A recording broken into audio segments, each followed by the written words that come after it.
नमस्कार, मैं आशुतोष कुमार शर्मा, डायरेक्टर आशीर्वाद होल्डिंग्स प्राइवेट लिमिटेड, अपनी पूरी टीम के साथ आपका स्वागत करता हूं और तहे दिल से आपको धन्यवाद करना चाहता हूं कि आपने अपने नेपाल ग्रुप टूर के लिए हमारी कंपनी को चुना और हमें आपको सेवा देने का अवसर प्रदान किया, जिसके लिए हम पूरे दिल से आप सभी को धन्यवाद करना चाहते हैं। आज इस वीडियो के माध्यम से मैं आपके सामने उपस्थित हूं और इस ग्रुप टूर को हम कैसे संचालित करने वाले हैं, इस ग्रुप टूर में हम कैसे-कैसे आपकी सर्विसेज को एग्जीक्यूट करने वाले हैं, मैं इसके बारे में बात करूंगा। अपने इस ग्रुप टूर में हम क्या-क्या सर्विसेज आपको देने वाले हैं, क्या-क्या हमने आपको कमिटमेंट करी है, उसका एक रिव्यू करेंगे सो दैट जितने भी हमारे ग्रुप में मेंबर्स हैं, वो सारे जो है वो एक लाइन पे हों, एक पेज पे हों, कहीं किसी को कोई कन्फ्यूजन ना हो। हम ये जानते हैं कि इस ग्रुप टूर में सम्मिलित सभी लोग भारत के विभिन्न कोनों से आए हुए हैं, जो इस ग्रुप टूर की विविधता में भी विशेषता है। आप में से कई लोग ऐसे होंगे जो पहले कभी आपने ग्रुप टूर में सफ़र किया होगा, आपके अपने पर्सनल एक्सपीरियंसेस होंगे। लेकिन मैं आपको अपने इस ग्रुप टूर के लिए आश्वस्त करना चाहता हूँ कि हमने जो भी कमिटमेंट आपको करी है ड्यूरिंग सेल्स, जो भी हमारी सेल्स टीम ने आपको बताया है, वो सारी चीज़ें जो है हम आपको प्रोवाइड करने वाले हैं और जो भी कमिटमेंट है वो 100% आपकी जो है वो ऑनर की जाएगी। आज इस वीडियो के माध्यम से मैं आपके सामने उपस्थित हूँ ताकि मैं उन्हीं सारी कमिटमेंट्स को दोबारा आपके सामने रिव्यू कर सकूँ, आपको बता सकूँ, ताकि हमारे इस ग्रुप में जितने भी लोग हैं वो सारे जो है एक पेज पे रहें और कहीं किसी को कोई कन्फ्यूजन ना रहे, ताकि ट्रिप के दौरान हमारे सारे सदस्यों के बीच में अपनी आपसी हार्मनी बनी रहे। मैं उम्मीद करता हूँ कि जितने हर्षोल्लास के साथ आपने इस ग्रुप टूर को बुक किया है, आपकी यात्रा उसी हर्षोल्लास के साथ खत्म हो और आपकी यात्रा जो है वो सुखद और मंगलमय हो। इसी कामना के साथ मैं आगे बढ़ता हूँ और इस ग्रुप टूर की एग्जीक्यूशन के प्लान के बारे में आपसे जानकारी साझा करना चाहता हूँ। ये ग्रुप टूर हमारा 6 नाइट और 7 डेज का प्लान है, जिसमें हम आपको पोखरा, मुक्तिनाथ और काठमांडू के दार्शनिक स्थलों का भ्रमण कराएंगे और आपको उनकी विशेषताओं से अवगत कराएंगे। इस ग्रुप टूर में आए हुए हमारे जितने भी अतिथि हैं, वो अलग-अलग एज ग्रुप के हैं, अलग-अलग प्रदेशों से हैं, जिसमें से कुछ तो हमारे बुजुर्ग सदस्य हैं, कुछ मिडिल एज के हैं और कुछ यंग लोग भी हैं। तो पूरे ग्रुप में, पूरे टूर के दौरान जो सबसे बड़ी, जो सबसे इम्पोर्टेंट चीज़ है, जिसका हमें ख्याल रखना है कि हमारी जो सीटिंग अरेंजमेंट है व्हीकल के अंदर, वो प्रॉपर हो और उस चीज़ को सुनिश्चित करने के लिए हमने एक सीटिंग प्लान बनाया हुआ है, जो आपको डे 1 पे हम आपको साझा करेंगे और हम आप सबसे ये निवेदन करते हैं कि प्लीज़ उस सीटिंग प्लान को फॉलो कीजिए, ताकि हमारे जितने भी सदस्य हैं, सबको गाड़ी के अंदर डिफरेंट डिफरेंट प्लेसेस पे बैठने का मौका मिले और कहीं किसी को ऐसा ना लगे कि भई हम इस टूर में पीछे ही बैठे रहे या बीच में ही बैठे रहे या आगे बैठे रहे या किसी को कुछ स्पेशल प्रिविलेज मिला। तो इस ग्रुप टूर में जो सबसे इम्पोर्टेंट चीज़ है, वो है व्हीकल का सीटिंग प्लान। हमने अपने विवेक के अनुसार उस सीटिंग प्लान को बनाया है, बट फिर भी अगर उसमें कोई त्रुटि है, तो मैं आपसे गुजारिश करूँगा कि आप आपसी सहमति से, अगर कोई बुजुर्ग हैं, उनको लगता है कि भई गाड़ी में आगे बैठने की ज़रूरत है और आप उनको वो जगह दे सकते हैं, तो प्लीज़ ये कोऑपरेशन रखिएगा सो दैट हमारे उस बुजुर्ग सदस्य को कहीं कोई दिक्कत ना हो। ये मेरी तरफ से आप सभी से एक रिक्वेस्ट है और मैं उम्मीद करता हूँ कि आप इस मानवता वाले भाव को समझेंगे और प्लीज़ आप इसको कोऑपरेट करेंगे। आइए, अब जानते हैं कि हमारा ये टूर प्लान कैसे एग्जीक्यूट होने वाला है और हम क्या-क्या चीज़ें करने वाले हैं। डे 1 के दिन हमारी जो असेंबली पॉइंट है, वो है गोरखपुर का रेलवे स्टेशन। मैं आप सभी से निवेदन करूँगा कि आप गोरखपुर रेलवे स्टेशन पे गेट नंबर 1, ध्यान रखिए, गेट नंबर 1 के सामने जो है आपको उपस्थित होना है और हम आपको वहीं से जो है गाड़ी में पिकअप करेंगे और इस यात्रा की शुरुआत करेंगे। अभी जो हमने असेंबली टाइमिंग रखी है, वो है सुबह के 7 बजे। तो आप सभी से सविनय निवेदन है कि आप गोरखपुर रेलवे स्टेशन पे गेट नंबर 1 सुबह 7 बजे असेंबल हों, 7 बजे आप उपस्थित रहें। गोरखपुर रेलवे स्टेशन से पिकअप करने के बाद हमारा जो पहला विराम होगा, वो होगा गोरखनाथ मंदिर में। स्टेशन से प्रस्थान करके हम गोरखनाथ मंदिर की दूरी को तय करेंगे। ये दूरी तकरीबन 15 से 20 मिनट की है। वहां पहुंचने के बाद आप सभी बाबा गोरखनाथ के दर्शन करेंगे और वहां से आगे के लिए प्रस्थान करेंगे। जैसा कि आप सभी जानते हैं कि इस टूर में हमने आपका जो मील प्लान प्रपोज किया है वो है एमएपी, मतलब आपका ब्रेकफास्ट और डिनर हमारे साथ है। लेकिन बहुत से लोगों को ये कंफ्यूजन हो जाता है कि जो डे वन पे है वो ब्रेकफास्ट भी हमारी तरफ से है। तो मैं इस चीज़ को यहाँ पे क्लियर करना चाहूँगा कि जो भी मील प्लान होता है वो होटल के नंबर ऑफ रूम नाइट्स के हिसाब से होता है। मतलब जो पहले दिन का ब्रेकफास्ट है वो आपको स्वयं करना होगा। पहले दिन हम जो मील आपको प्रोवाइड करने वाले हैं वो है डिनर, मीन्स उस दिन का ब्रेकफास्ट और लंच वो आपको स्वयं करना होगा। हमारी जो मील्स की सर्विसेज स्टार्ट होंगी वो होंगी डे वन के डिनर से। सो पहले दिन के ब्रेकफास्ट के लिए मैं आपको सजेस्ट करूंगा कि आप अपने साथ कुछ लाइट ब्रेकफास्ट पैक करके रखें, जिसे आप गाड़ी में अपने आवश्यकता अनुसार इस्तेमाल कर सकें। गोरखनाथ मंदिर में दर्शन करने के उपरांत हम नेपाल बॉर्डर की तरफ प्रस्थान करेंगे। इस दूरी को तय करने में तकरीबन 3 घंटे का समय लगेगा। हम उम्मीद करते हैं कि हम भारत और नेपाल के सीमा पे तकरीबन दोपहर के 12 बजे पहुंच जाएंगे। बॉर्डर पे पहुंचने के उपरांत भारतीय गाड़ियों को नेपाल में प्रवेश करने के लिए कुछ पेपर फॉर्मेलिटीज करनी होती है, जिसमें तकरीबन 1 घंटे का समय लगता है। उस 1 घंटे के दौरान आपके चालक अपने पेपर फॉर्मेलिटीज को पूरा करेंगे। उस दौरान आपके लिए कुछ निर्देश हैं जो इस प्रकार हैं। उस 1 घंटे के समय को आप अपने 3 कामों के लिए इस्तेमाल कर सकते हैं। पहला, आप एक नेपाली सिम कार्ड परचेज करेंगे, जिससे आप अपने घर पे हिंदुस्तान में बात करने के लिए इस्तेमाल करेंगे।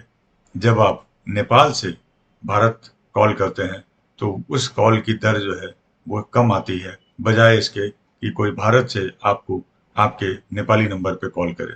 औसतन नेपाल से भारत अगर आप कॉल करते हैं तो उसके जो चार्जेस आते हैं वो तकरीबन ₹2.5 प्रति मिनट का आता है। लेकिन अगर आपको भारत से कोई उस नेपाली नंबर पे कॉल करता है तो उसको 12 से ₹14 के अप्रॉक्स चार्जेस पे करने पड़ते हैं। तो ये मेरा सजेशन है कि आप सभी अपने लिए एक सिम कार्ड परचेज कर दें। सिम कार्ड परचेज करने के लिए आपको आपके वोटर आईडी कार्ड की जेरॉक्स कॉपी लगेगी, तो आप अपना वोटर आईडी कार्ड हैंडी रखिएगा ताकि जो है वो आसानी से सिम कार्ड परचेज किया जा सके। दूसरा काम जो आपने करना है वो है अपने इंडियन करेंसी को नेपाली करेंसी में चेंज करना है। आपके फूड के अलावा जो भी एक्सपेंसेस आप करने वाले हैं, जो साइट सीइंग की एंट्री फीस आपकी लगने वाली है, उसे मैं सजेस्ट करूंगा कि आप नेपाली करेंसी में कन्वर्ट करके और अपने पास रख लें, ताकि उसे आप आसानी से इस्तेमाल कर सकें। अप्रॉक्सीमेटली आपको कितने पैसे की आवश्यकता पड़ सकती है, ये मैं आपको वीडियो में बताऊंगा।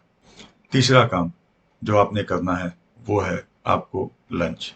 तो जब आप बॉर्डर पे पहुंचेंगे, अपने ये 2 काम कंप्लीट करने के बाद वहाँ नियर बाय किसी भी रेस्टोरेंट में आप अपना लंच ले सकते हैं। तो इस तरीके से आप अपना 1 घंटे का जो समय है इसको यूटिलाइज करेंगे और उस दौरान चालक बंधु जो है अपने पेपर फॉर्मेलिटीज को रेडी करके आगे बढ़ने के लिए तैयार होंगे।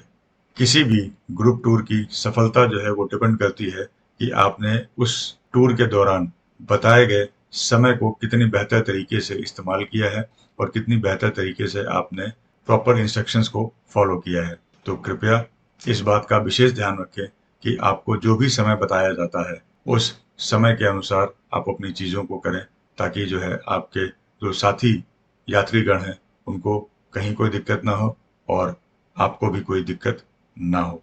मेरा ये कहने का तात्पर्य इतना है कि अगर अभी मैं आपसे कह रहा हूँ कि आपके पास 1 घंटे का समय है, तो कृपया आप अपने ये जो 3 काम मैंने बताए हैं उसको 1 घंटे के अंदर कंप्लीट करके वापस गाड़ी के पास समय से असेंबल हो जाइए, सो दैट हम आगे की जर्नी शुरुआत कर सकें। बॉर्डर से निकल के पोखरा पहुंचने के लिए हमें तकरीबन 7 घंटे का समय लगता है, और अगर हमने दिन में 1 घंटा वेस्ट किया और अगर कहीं हमें रात में जर्नी करनी पड़ती है तो पहाड़ों पे जो रेशियो चलता है, दिन में गंवाया गया 1 घंटा रात में हमें 2 घंटे का डिले देता है। तो मैं नहीं चाहूँगा कि आप रात में जर्नी करें या रात में लेट पहुँचें। इसलिए आप सभी से निवेदन है कि जो भी समय आपको बताया गया है उस समय के अनुसार सारी चीजों को करते चलें। सो बॉर्डर से प्रस्थान करने के बाद तकरीबन हम उम्मीद करते हैं कि शाम के 8 बजे आप पोखरा होटल में पहुंचेंगे, पोखरा होटल में चेक इन करेंगे। पोखरा होटल चेक इन करने के बाद आप फ्रेशन अप होंगे, आपका भोजन रेडी मिलेगा और आप अपना भोजन करें और आप रिलैक्स करें। आपका भोजन समाप्त होने के उपरांत हमारे लोकल रिप्रेजेंटेटिव आपको मिलेंगे और अगले दिन मुक्तिनाथ यात्रा के लिए आपको ब्रीफ करेंगे। उनकी ब्रीफिंग में आपको अगले दिन के प्लान के बारे में बताया जाएगा कि आपको कितने बजे स्टार्ट करना है, आप कैसे पहुंचेंगे, क्या क्या रास्ते में करना है, इन सारी चीजों के बारे में बताया जाएगा। लेकिन मैं जो एक विशेष बात आपको यहाँ बताना चाहूंगा, मुक्तिनाथ जी जब आप जाते हैं तो ऊपर जोमसम एंड मुक्तिनाथ जी में टेम्परेचर जो है वो कम होता है, जहाँ पे आपको वुलन क्लोथिंग की जरूरत पड़ेगी। तो प्लीज अपने साथ एक वुलन क्लोथिंग जरूर कैरी करें, क्योंकि वहां पे दिन का टेम्परेचर अप्रोक्सीमेटली 10 to 12 डिग्री होता है और रात का टेम्परेचर तकरीबन 5 to 6 डिग्री या कई बार 1 to 2 डिग्री के आसपास भी जाता है। तो प्लीज अपने साथ एक वुलन क्लोथिंग जरूर कैरी करें, जो आप अपने साथ मुक्तिनाथ जी के लिए लेके जाएंगे। सो आपके डिनर और हमारे एग्जीक्यूटिव के ब्रीफिंग के उपरांत आपका डे 1 समाप्त होता है और हम उम्मीद करते हैं कि ये पहला दिन आपके लिए सुखद रहेगा।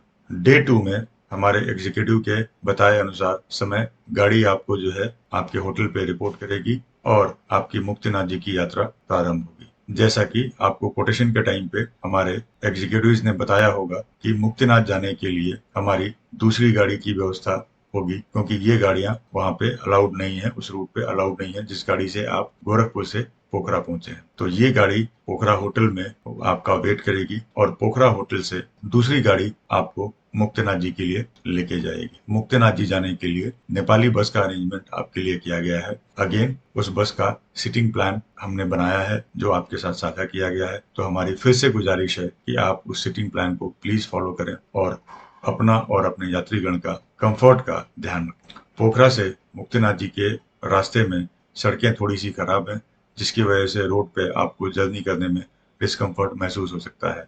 तो आप अपने साथ अगर कोई कुशनिंग या एक्स्ट्रा कोई चीज़ ऐसी ले जाना चाहते हैं तो आप उसको अपने साथ अवश्य कैरी करें, सो दैट आप अपनी जर्नी को आरामदायक बना सकें। डे 2 में जब आपकी यात्रा स्टार्ट होगी तो आपको पोखरा का होटल चेकआउट करना होगा। चेकआउट करने के बाद आप अपना सारा सामान मुक्तिनाथ ले जाने की जरूरत नहीं है। आपको सिर्फ अपने एक दिन के अरेंजमेंट के हिसाब से एक छोटा बैग, हैंड बैग आप अपने साथ कैरी करें और उस बैग में अपने एक दिन की यात्रा के अनुसार अपना सामान पैक करें। बाकी का जितना भी आइटम आप अपने साथ कैरी कर रहे हैं उस आइटम को पोखरा का होटल चेकआउट करने के उपरांत आप होटल के रिसेप्शन पे जमा करा सकते हैं और वापस आने के बाद उस सामान को आप वापस कलेक्ट कर सकते हैं। मेरी आपसे ये रिक्वेस्ट है कि आप अपने वैल्यूएबल, लाइक आपकी अगर कोई ज्वेलरी है, आपके कैश है, ऐसी कोई भी वस्तु जो आपके लिए वैल्यूएबल है, कोई आपके डॉक्यूमेंट है, वैल्यूएबल डॉक्यूमेंट है, ज्वेलरी है, कैश है, इन सारी चीजों को आप अपने साथ उस छोटे बैग में कैरी करें और मुक्तिनाथ जी लेकर के जाएं। पोखरा में सिर्फ आप अपने अनयूज्ड क्लोथ्स और जो भी आपको ऐसी चीजें लगती हैं जिसकी आपको आवश्यकता नहीं है, उन चीजों को पैक करके यहाँ नीचे छोड़ दें और अपने साथ सिर्फ लाइट वेट लेकर के ट्रैवल करें। डे 2 में आप पोखरा से चल के जोमसम पहुंचते हैं। जोमसम पहुंचने के उपरांत आप स्टे करेंगे। रात का डिनर आपको होटल में प्रोवाइड किया जाएगा और आप आराम करेंगे। पोखरा से मुक्तिनाथ के बीच में कई सारे साइट सीइंग पॉइंट्स आएंगे जो हमारे ड्राइवर आपको बताते हुए जाएंगे और रास्ते में आपको गंडकी नदी मिलेगी, वहां भी हम ब्रेक जर्नी करेंगे, सो दैट अगर किसी को इंटरेस्ट है शालिग्राम स्टोन कलेक्ट करने के लिए तो आप उस गंडकी नदी से शालिग्राम स्टोन कलेक्ट कर सकते हैं। डे 3 में हम जोमसम होटल से आगे प्रस्थान करते हैं मुक्तिनाथ जी के दर्शन के लिए। जोमसम होटल से मुक्तिनाथ जी पहुंचने के लिए हम अपनी उसी गाड़ी से आगे प्रोसीड करेंगे जिस गाड़ी से हम पोखरा से गए थे। वो गाड़ी आपको मुक्तिनाथ मंदिर के नियरेस्ट पॉइंट पे ड्रॉप करती है, जहां से आप आगे अपनी जर्नी प्रोसीड करेंगे। बस आपको जहां ड्रॉप करती है वहां से मुक्तिनाथ जी मंदिर जाने के लिए आपको कुछ दूरी की पैदल यात्रा करनी पड़ती है। अगर आप पैदल यात्रा नहीं करना चाहते हैं तो वहाँ पे आपको खच्चर या बाइक की भी व्यवस्था मिलती है जो आपको ऊपर मंदिर तक लेके जाते हैं। डे 3 में आप मुक्तिनाथ जी मंदिर के दर्शन करते हैं।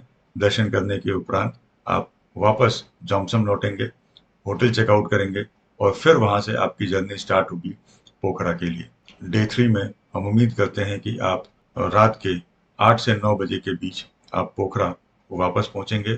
पहुँचने के उपरांत आप रिलैक्स करेंगे, डिनर करेंगे और इस तरीके से आपका डे 3 संपन्न होगा। आपने गौर किया होगा कि डे 2 और डे 3 की टाइमिंग्स मैंने आपको नहीं बताई हैं, वो इसलिए कि मुक्तिनाथ टेरेन में जब आप यात्रा करते हैं तो वहाँ पे टाइमिंग की गाइडलाइन वो हमारे चालक आपको सजेस्ट करते हैं, जिसके अकॉर्डिंगली आप अपनी जर्नी जो है वो प्लान करते हैं और उसके हिसाब से आपकी यात्रा जो है वो एग्जीक्यूट की जाती है। तो अगेन मैं आपसे रिक्वेस्ट करूंगा कि जो भी टाइमिंग आपको बताई जा रही है उस टाइम को प्लीज स्टिक करके रखिएगा ताकि जो है आप आराम से अपनी जर्नी जो है वो स्मूथली कर सकें। डे 4 में आप पोखरा की लोकल साइट सीइंग करते हैं। डे 4 हमारा तकरीबन सुबह 9 बजे के आसपास हम स्टार्ट करते हैं। आप आराम से डे 4 में सुबह उठिए, लेजरली अपना ब्रेकफास्ट कीजिए और अराउंड 9 ओ क्लॉक आप अपने साइट सीइंग के लिए प्रोसीड करते हैं। डे 4 की जो साइट सीइंग एक्टिविटीज हैं वो तकरीबन प्री लंच सेशन में अराउंड 1 ओ क्लॉक के आसपास कंप्लीट हो जाती हैं। तो साइट सीइंग कंप्लीट करने के बाद हम आपको पोखरा के लोकल मार्केट एरिया में ड्रॉप करते हैं। अराउंड 1 से 2 के बीच आपका लंच टाइम होगा। आप आराम से अपने लोकल मार्केट में अपने टेस्ट के अनुसार लोकल फूड ट्राई कीजिए, लंच कीजिए। 2 बजे से लगा के 3:30 बजे का टाइम हमने आपके लिए एलोकेट किया है कि अगर आप शॉपिंग करना चाहते हैं, मार्केटिंग करना चाहते हैं, लोकल नेपाल से आप अपने प्रियजनों के लिए कुछ शेवनिया परचेज करना चाहते हैं तो वो आप इस दौरान परचेज कर सकते हैं। 3:30 बजे आप वापस गाड़ी के पास असेंबल होंगे और वहाँ से हमारी व्हीकल आपको फेवा लेक पे ड्रॉप करेगी। फेवा लेक पोखरा का एक प्रसिद्ध लेक है जहाँ पे आप अपनी बोटिंग करेंगे। बोटिंग करने के उपरांत फेवा लेक में उपस्थित आप बरही टेम्पल विजिट करेंगे। मैं आप सभी को सजेस्ट करूंगा कि आप बोटिंग करके बरही टेम्पल पहुंचे और बरही टेम्पल में शाम को आरती की जाती है तो प्लीज उस आरती का आनंद लें और आरती खत्म होने के उपरांत आप वापस ड्राइवर द्वारा बताए गए असेंबली पॉइंट पे इकट्ठे हों और वहां से फिर हमारे ड्राइवर आपको पिकअप करके डे 4 की एक्टिविटीज तकरीबन शाम के 6 से 7 के बीच में संपन्न होती हैं। आप होटल में आने के बाद फ्रेश अप कीजिए और शाम का डिनर आपको परोसा जाएगा। डे 5 में हमारी यात्रा पोखरा से चल के काठमांडू तक की है। पोखरा से काठमांडू तक की जो जर्नी है वो जर्नी टाइम तकरीबन 8 से 9 घंटे का है। तो इस दिन हम आपसे रिक्वेस्ट करेंगे कि आप अर्ली मॉर्निंग इस यात्रा को स्टार्ट करें। हमारा सजेशन है तकरीबन 6 बजे के लिए। आप 6 बजे अपनी यात्रा को स्टार्ट करें। इस दिन हम आपके लिए होटल से पैक ब्रेकफास्ट या फिर एन रूट ब्रेकफास्ट का अरेंजमेंट करेंगे। डे 5 में आपकी जर्नी पोखरा से काठमांडू तक की होने वाली है। ये यात्रा तकरीबन 9 से 10 घंटे की होती है जिसमें आपने बीच में मनोकामना टेम्पल के भी दर्शन करने हैं। पोखरा से मनोकामना टेम्पल पहुंचने के लिए हमें तकरीबन 3 से 3.5 घंटे का समय लगता है और मनोकामना टेम्पल जाने के लिए आपको केबल कार से जाना होता है और ऊपर जाके दर्शन करके वापस आने में वहां तकरीबन आपको 3 से 3.5 घंटे का समय लगता है और फिर आगे आप अपनी जर्नी जो है वो काठमांडू के लिए स्टार्ट करते हैं। तो डे 5 में हमारा सजेशन ये है कि आप अपनी जर्नी जो है वो अर्ली मॉर्निंग स्टार्ट करें। डे 5 का जो ब्रेकफास्ट है डे 5 का जो ब्रेकफास्ट है वो हम आपके लिए आइदर पैक ब्रेकफास्ट या एन रूट ब्रेकफास्ट का अरेंजमेंट करेंगे बेस्ड ऑन की based on the ground situation कि उस दिन क्या बेस्ट पॉसिबल अरेंजमेंट्स हो सकते हैं। तो प्लीज़ आप डे 5 की यात्रा जो है 6 बजे स्टार्ट करने के लिए रेडी रहें। 6 बजे से हम इस यात्रा को शुरू करेंगे। अगर आप 6 बजे इस यात्रा को शुरू करते हैं तो हम उम्मीद करते हैं कि आप तकरीबन 9 बजे के आसपास मनोकामना टेम्पल पहुंचेंगे। आप वहां पहुंचने के बाद अपना ब्रेकफास्ट कर सकते हैं और वहां से मनोकामना टेम्पल विजिट करने के लिए बाई केबल कार जा सकते हैं। जैसा मैंने आपको बताया कि इस दर्शन के लिए तकरीबन आपको 2.5 से 3 घंटे का समय लगता है, तो आप अराउंड लंच टाइम 12 साढ़े 12 के आसपास आप दर्शन करके नीचे आते हैं। हम आपको सजेस्ट करेंगे कि ये दर्शन के उपरांत आप अपना लंच मनोकामना में ही करें और लंच करने के बाद फिर आप आगे अपनी काठमांडू की जर्नी प्रोसीड करें। ध्यान रखिए, अगर आप मनोकामना में विलंब करते हैं तो काठमांडू पहुंचने में आपको काफ़ी ज़्यादा लेट होगा और जिससे जो है आपकी शाम का डिनर अरेंजमेंट वो डिस्टर्ब होगा और आपकी यात्रा भी थोड़ी सी फिर कष्टदायी होगी, क्योंकि शाम के वक्त काठमांडू में एंटर करने वाला जो रोड है वो कंजेस्टेड हो जाता है और अगर आप ट्रैफिक में फंस गए तो वहाँ ट्रैफिक जाम में आपको कितना समय लगेगा ये बता पाना मुश्किल है। सो मेरी आपसे अगेन विनती है कि जो भी समय आपको बताया जा रहा है वो प्लीज़ स्ट्रिक्टली फॉलो कीजिए। डे 5 होटल पहुंचने के बाद आप आराम से चेक इन करेंगे। चेक इन करने के उपरांत होटल आपको डिनर अरेंज करेगा, डिनर परोसेगा। आप अपना डिनर कीजिए और रिलैक्स कीजिए। डे 6 में हम काठमांडू की साइट सीइंग करने वाले हैं। अगेन हम जो साइट सीइंग एक्टिविटी है वो स्टार्ट करते हैं 9 o'clock।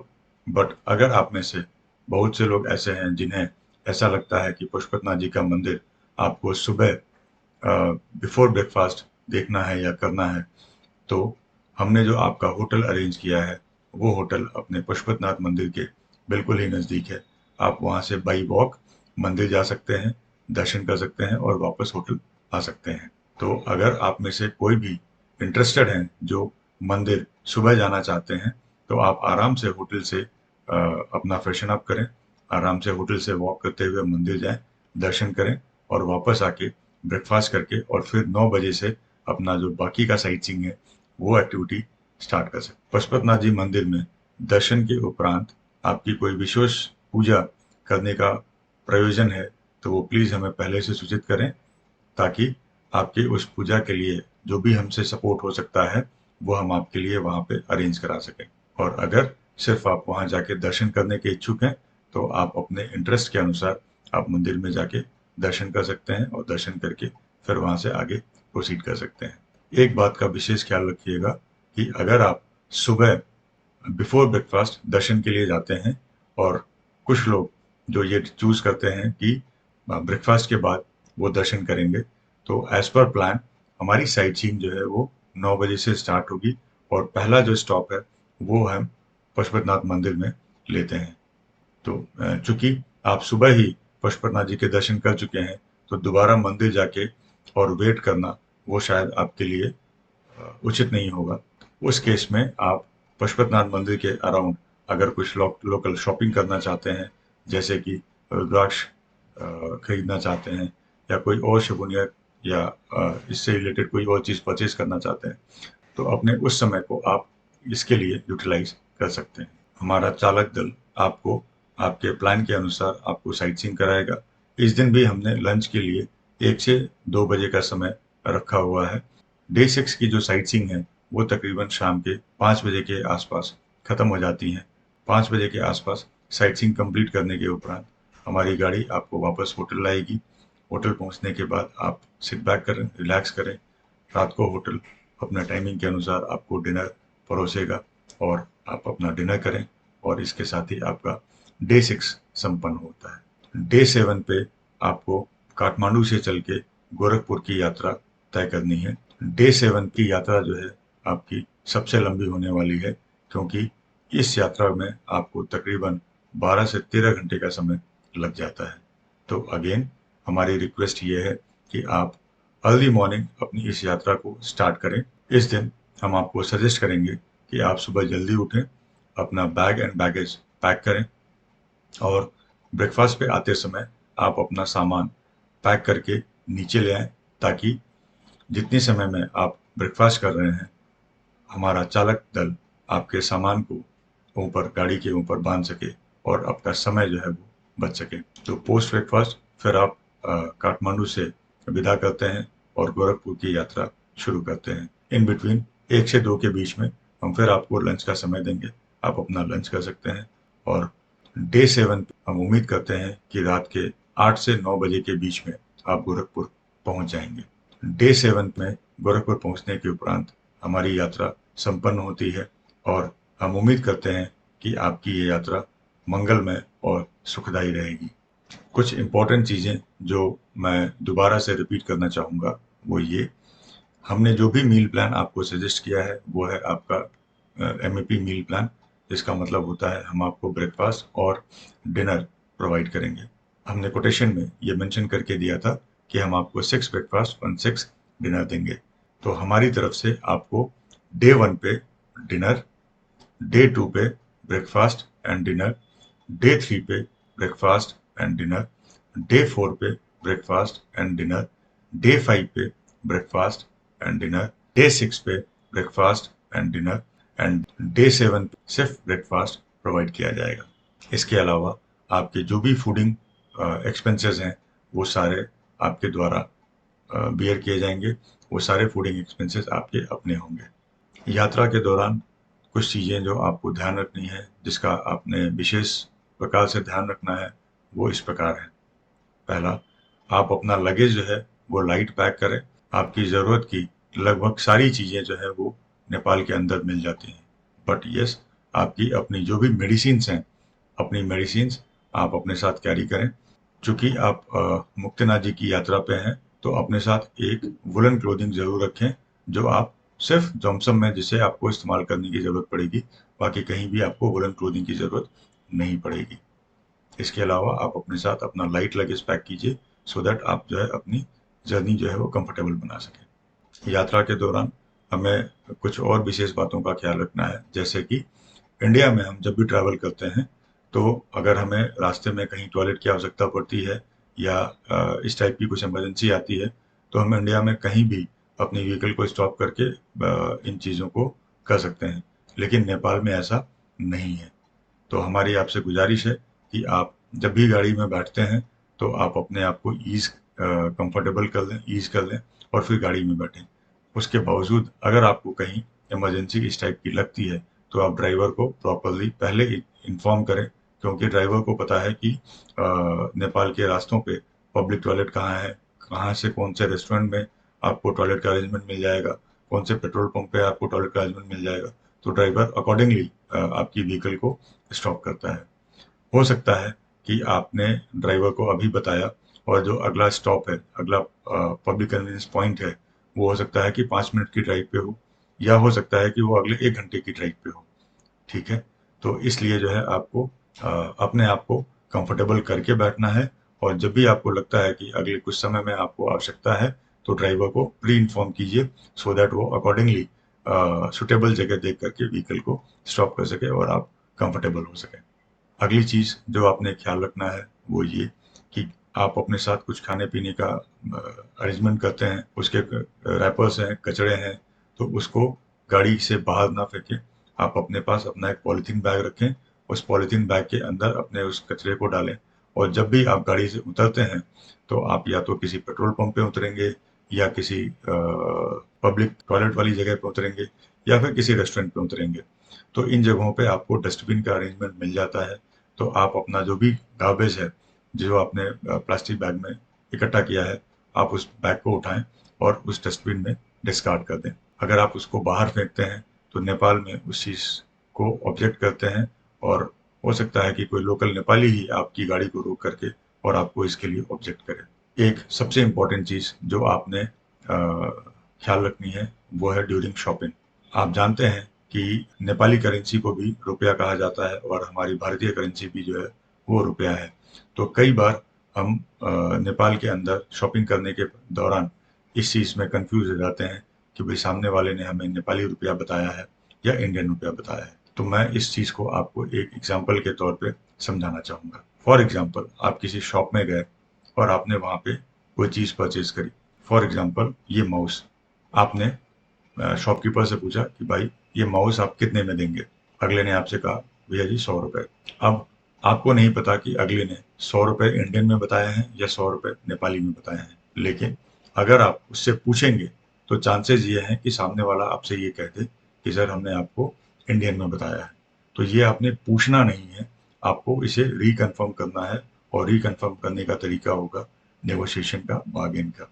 तो आप उसे काउंटर में ये कह सकते हैं कि सर या भैया, ये 100 रुपये नेपाली जो आप मुझे इस माउस का बता रहे हैं वो ज़्यादा है, क्या आप मुझे 80 रुपये नेपाली में दे सकते हैं क्या? आपको नेपाली वर्ड के ऊपर एम्फोसाइज करना है, सो दैट आप सामने वाले को ये क्लियर कर सकें कि आपने जो प्राइस अज्यूम किया है वो आपने नेपाली करेंसी में अज्यूम किया है, ना कि इंडियन करेंसी में।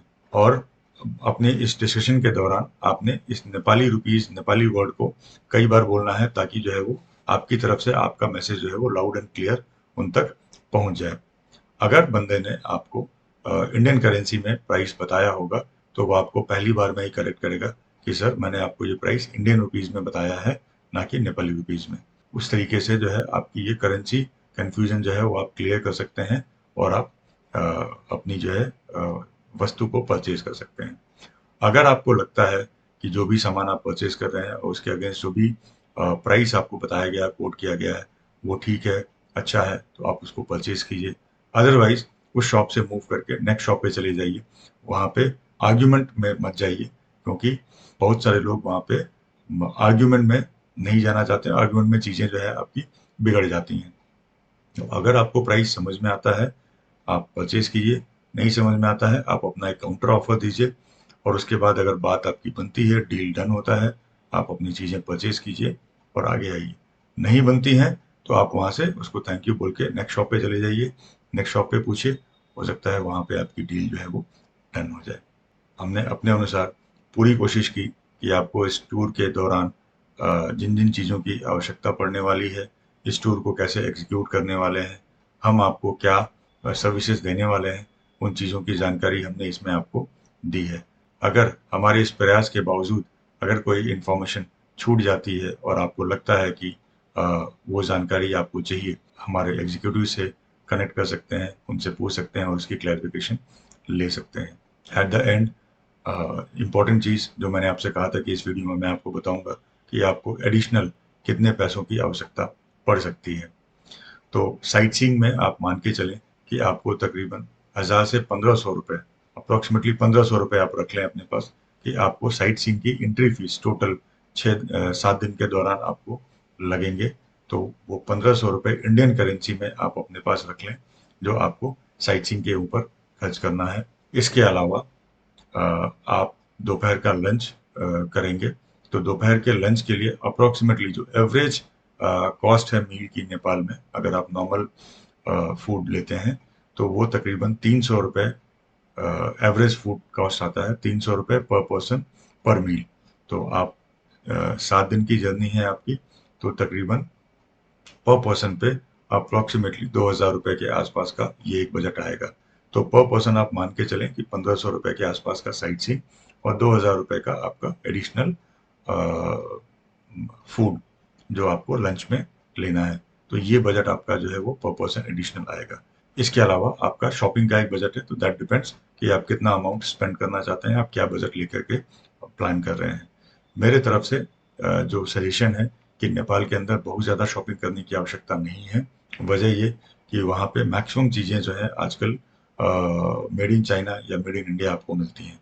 तो वो सारी चीज़ें भारत में अवेलेबल हैं, आप इजीली उनको भारत में परचेज कर सकते हैं। हाँ, आपने जो चीज़ें वहाँ से परचेज करनी है वो है वहाँ के कुछ शेवोनियर्स, शालिग्राम स्टोन। अगर आप ओरिजिनल पहचान सकते हैं तो गंडकी रिवर से कलेक्ट कीजिए, एल्स आप शालिग्राम स्टोन परचेज भी कर सकते हैं।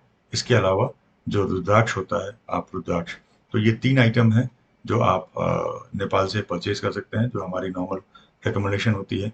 इसके अलावा कोई चौथी वस्तु हम रिकमेंड नहीं करते हैं कि आप परचेज करें, बट आप टूरिस्ट हैं, आपकी अपनी विश है, आप अपने अनुसार इसके अलावा कुछ परचेज करना चाहते हैं तो आप परचेज करें। एक चीज़ का ख्याल रखें कि परचेजिंग में आप कोई ऐसी वस्तु ना परचेज करें जो आपके कस्टम क्लियरेंस में फंसेगी, और आपको जो है हिंदुस्तान वापस आने के टाइम पे आपको कस्टम ड्यूटी देनी पड़े। लाइक एंटीक हो गया, बहुत से लोग नेपाली खुखड़ी चाकू खरीदते हैं, वो प्लीज़ मत परचेज़ कीजिएगा। शेवोनियर के तौर पे जो छोटे स्मॉल आइकन्स टाइप के हैं वो आप परचेज़ कर सकते हैं, बट एक्चुअल जो ओरिजिनल होता है उससे परचेज़ ना करें, वो आपके क्लियरेंस में फँस जाता है और आपको फिर दिक्कत होती है। सो इस वीडियो के माध्यम से हमने पूरी कोशिश करी कि आपको सारी जानकारी जो है वो एक जगह पहुँचाई जा सके, सो दैट ये वीडियो आपके पास रहे और आप इसको जो है अपने हिसाब से, अपने समय अनुसार इसको यूज़ कर सकें, इस्तेमाल कर सकें। और जैसा हमने इस वीडियो में कहा कि इसके बावजूद अगर आपको कोई लगता है कि कोई एडिशनल इन्फॉर्मेशन अभी आपको चाहिए, तो आप एनी टाइम हमारे एग्जीक्यूटिव से कनेक्ट कर सकते हैं और आप अपनी क्वेरीज को क्लियर कर सकते हैं। हम उम्मीद करते हैं कि आपकी ये यात्रा मंगलमय रहेगी, मेमोरेबल रहेगी और आप हमें इस टूर को समाप्त होने के बाद अपने 5 स्टार रिव्यूज़ ज़रूर देंगे और अपने फ्रेंड्स एंड फैमिली सर्कल में हमारी कंपनी को रिकमेंड अवश्य करेंगे। और साथ ही आपके जो अगले टूर प्लान बनते हैं, आप उसमें भी हमें सेवा देने का मौका अवश्य देंगे। इसी उम्मीद के साथ और आपकी यात्रा मंगलमय हो, इस कामना के साथ मैं यहाँ अपनी वाणी को विराम देता हूँ। धन्यवाद एंड जय हिंद, जय भारत।